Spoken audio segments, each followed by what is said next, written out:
Hola, bienvenido a esta nueva tutoría.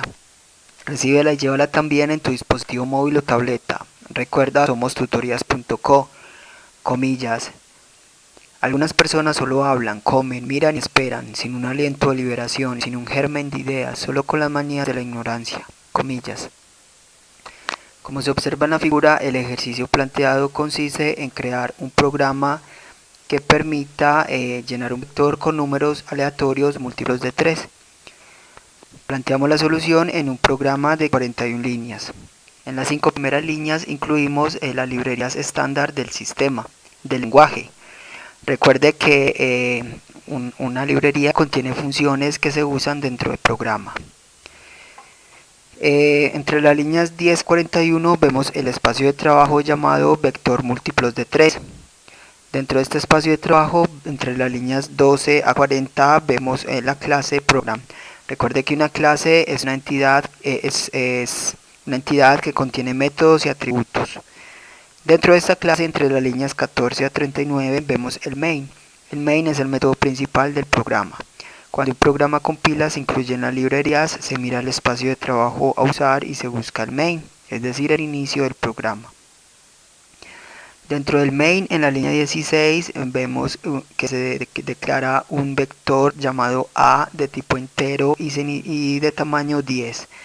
Recuerde que los vectores son estructuras de datos. Las estructuras de datos permiten almacenar información de manera temporal mientras se ejecuta el programa. Es decir, acá estamos reservando espacio de memoria RAM. Entonces, en la línea 17 creamos un objeto llamado RND de la clase random, es decir, instanciamos entonces un objeto de clase. Esta clase random permite generar las semillas para un número aleatorio. En la línea 18 declaramos dos variables de tipo entero, la variable número y la variable c, que se inicializa en 0. Recuerde que las variables de tipo entero solamente recibirán datos numéricos enteros y no decimales. En la línea 19 se declara una variable llamada bandera de tipo booleano y se inicializa en true, es decir, en verdad. Entre las líneas 21 a 33 vemos una estructura repetitiva. Recuerde que las estructuras repetitivas permiten ejecutar un conjunto de instrucciones repetidamente, aprovechando así la velocidad de procesamiento de datos de un computador. En este caso vemos un ciclo while, cuya condición es mientras la bandera sea igual a verdad. Ingresará al ciclo. Dentro de este ciclo, en la línea 23, a la variable número le asigna el objeto RND punto, el método next y entre paréntesis 1,1001. Acá estamos generando un número aleatorio entre el 1 y el 1000. Entre las líneas 25 a 32 vemos una sentencia condicional. Recuerde que las sentencias condicionales permiten tomar dos o más caminos alternativos en un programa. Acá entonces línea 25, si el número módulo 3 es igual a 0, en caso de ser cierto, ingresa y la línea 27 al vector A en la posición C le asigna número. Línea 28 incrementa la C, es decir, a C le asigna C más 1. En la línea 30 entonces vemos la condición, si la variable C es igual a 10, en caso de ser cierto, línea 31 a la bandera le asigna falso. Mira entonces que en esta condicional estamos usando el operador módulo. El operador módulo permite hallar el residuo de la división entre dos números. Si el residuo es 0, quiere decir que los números son múltiplos entre sí. Como acá estamos preguntando que una variable número sea módulo 3 igual a 0, estamos preguntando si ese número es múltiplo de 3. Si es 0 es múltiplo de 3, luego almacenamos ese número en el vector. Si no es 0, pues no pasará nada. Cuando el vector valga 10, la bandera se llama falso para que salga del ciclo, porque ya el vector estará lleno. Entonces mire que este programa genera números aleatorios y si el número aleatorio que se generó es múltiplo de 3, se lleva al vector. Si no, continúa generando números aleatorios hasta que se llene el vector.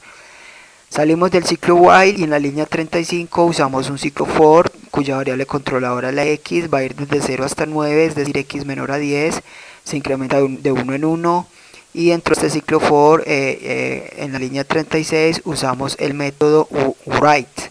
El método write permite mostrar información por consola para que se visualice a través de la pantalla. Simplemente se escribe console.write, paréntesis y entre comillas dobles el texto a mostrar. Se puede mostrar texto o variables. Para separar el texto de las variables se usa el símbolo de suma. El texto debe ir entre comillas dobles. En este caso va a imprimir entonces el vector A en la posición X, que es la variable del ciclo. Mire que este ciclo no tiene llaves de apertura ni de cierre, ya que un ciclo que tenga una sola línea de código en su interior, se puede omitir poner las llaves. Entonces acá imprimimos ya el vector con números múltiplos de 3.